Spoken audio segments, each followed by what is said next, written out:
好啦，今日同大家咧一齊試下玩黑線喎。今次我用呢一隻呢，就係魔蟹啊，魔蟹嘅 HG 啦。你知道魔蟹 HG 呢，其實呢個模型係幾好嘅，但係呢就少咗一啲嘅 detail 位啦。咁啊，當然如果想買啲 detail 位好啲嘅呢，買隻 Real Grade 啦、RG 啦。咁但係如果唔想嘥咁多錢買，不如呢自己畫啲線俾佢啊。首先我哋就喺中間度呢畫翻一啲嘅線條喺嗰個駕駛艙下低啦。咁啊，基本上如果你係貼呢啲膠紙嘅時候呢，你可以揾一啲嘅對角位，一啲有 marker 嗰啲位啦，譬如好似一啲角落頭對角落頭啦，咁啊貼一條線，然之後左右對稱，咁就好容易做到一個對稱嘅效果噶咯噃。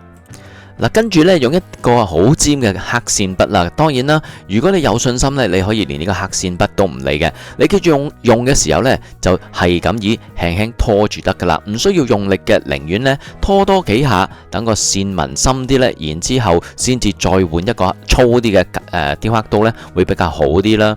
特別係角落頭位置嘅時候呢，盡量就攞邊啲，攞角落頭啲，就唔好話整到一條線好圓滑咁樣樣，整到好圓滑呢，就唔會靚噶啦。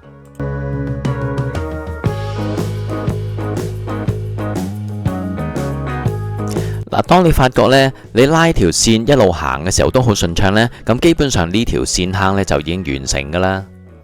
然之後呢，你就可以用一個粗少少嘅雕刻刀啦，然之後再沿住頭先嘅線呢，輕輕拉住咁界落去，千祈唔好太大力啊，因為太大力呢就好容易歪噶啦，淨係輕輕貼住條邊一路拉咁已經得噶啦。拉條邊呢，你就會發覺呢，越拉越順暢嘅，大概拉7、8下呢，基本上嗰條線呢都好深下噶啦。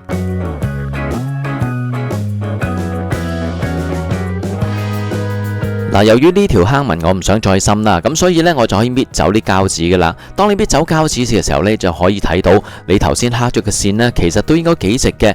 如果呢挑唔起啲膠紙呢，可以用一啲戒刀啊或者雕刻刀呢挑起佢嘅。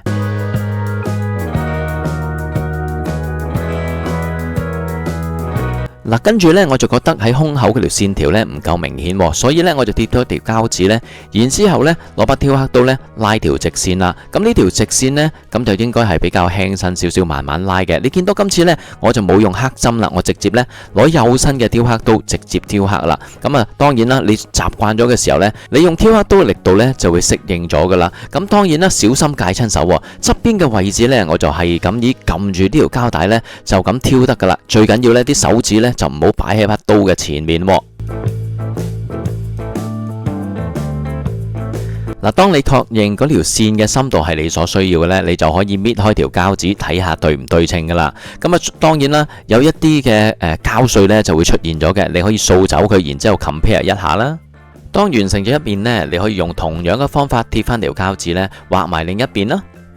最緊要呢就確定左右呢係對稱嘅，有陣時呢爭少少呢，你一睇出嚟呢就好覺噶啦。咁所以呢，睇清楚，然之後貼呢條膠紙先至好做啊。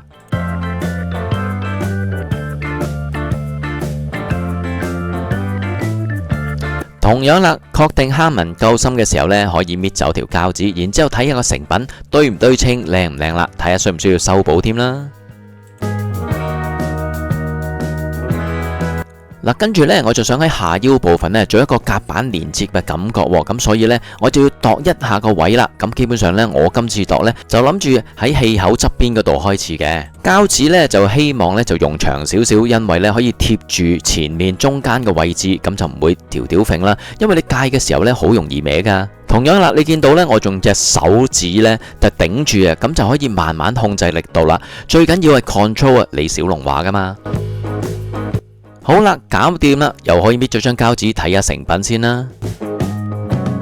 如果 OK 呢，我哋可以喺另一邊呢貼翻同樣嘅位置，記住度清楚，然之後做同樣嘅方式界翻條痕俾佢啦。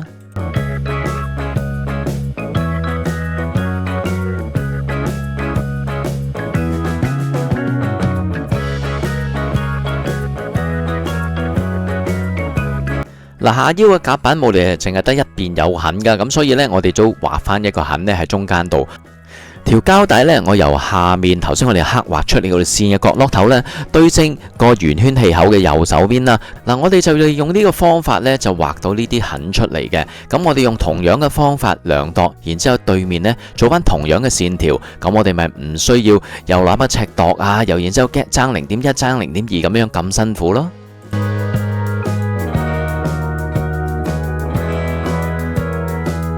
嗱，跟住呢，我想整一塊呢係有一個接駁位嘅夾板，咁啊，我就貼咗2條打直膠帶先啦。然之後喺打橫呢，我哋用一條斜嘅膠帶。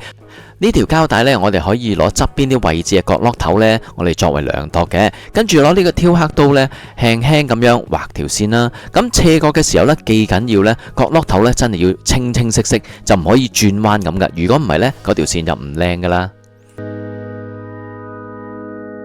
嗱，當你覺得嗰條坑紋嘅深度 OK 嘅時候呢，你就可以搣咗打斜嗰條帶噶啦。搣咗打斜嗰條帶之後呢，可以做啲乜嘢呢？就係畫翻2條打直噶咯。我呢就想下低嗰條線呢就近肚皮一啲，咁所以呢，我就畫近少少啦。上面嗰條呢就近外面少少，咁會形成一個一級嘅感覺嘅。如果兩面都一齊做嘅時候呢，對稱出嚟咪好似個 T 字咁樣咯。當你覺得搞掂嘅時候呢，搣咗條膠帶，你就可以見到你頭先刻咗個紋噶啦，係咪好似一級咁樣呢？有冇見到有一條花痕喺度啊？呢條花痕都幾核突噶，點樣處理呢？我哋可以攞條12嘅砂紙呢，係咁磨咗佢得噶啦。當你一路磨嘅時候，輕輕磨得噶啦，唔使死磨爛磨嘅，因為12嘅砂紙呢已經足夠令到嗰條坑紋消失噶啦。而且我哋會噴油噶嘛，咁所以呢，一陣間噴上去呢，就乜嘢都見唔到噶啦。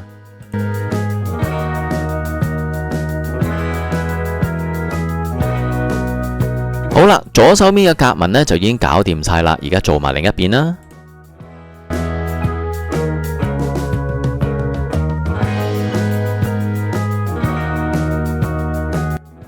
嗱，跟住呢，我就想喺下腰部分呢做一條深啲嘅氣槽啊。咁我就用2條膠帶呢貼咗呢條氣槽嘅闊度啦，然之後1條膠帶打橫貼喺度，跟住呢，就用一把幼嘅刻刀呢就畫一條線啦。你又唔可以一次過用粗嘅刻刀啊，因為用粗刻刀呢，佢冇個 guideline 嘅時候呢，好容易歪嘅。尤其是你係闊嗰啲刻線啊，咁如果你一歪咗嘅時候呢，就好難修正啦。咁所以我哋用幼身嘅刻刀，用中型嘅刻刀，再用粗型刻刀，一下一下咁樣界開佢呢，咁就容易啲控制啦。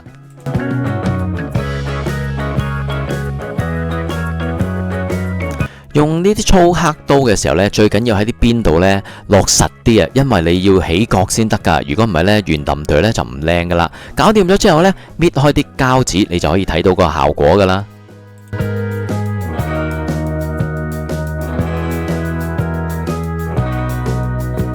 嗱，如果想刻一啲同條邊平衡嘅線呢，我哋可以用呢一把嘅刻刀啊，好簡單啫，你只要沿住嗰條線一拉就係噶咯。我搞咗0.2mm 啦，一拉佢嘅時候，咦，點解棘住咗嘅？哦，因為佢有2粒膠頂住咗，點算好呢？嗱，我哋呢就可以用跟嚟嘅螺絲啦，將呢把刻刀呢較鬆佢，然之後褪嗰啲針褪到去短身少少，咁就大概呢0.1mm 到呢。你喺未扭實嘅時候呢，試下度下位，睇下可唔可以順利拉條線出嚟啦。如果 OK 嘅時候呢，你咪扭實個螺絲，然之後再刻條線出嚟咯。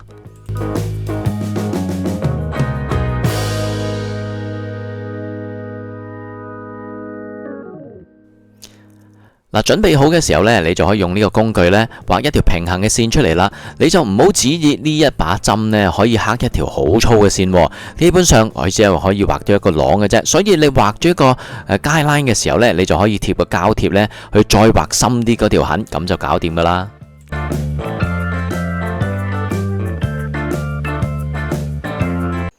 就係咁樣啦。呢個簡單刻線嘅示範呢，就到呢度為止啦。我哋而家睇下嗰個刻線完咗之後嘅成品係點樣啊？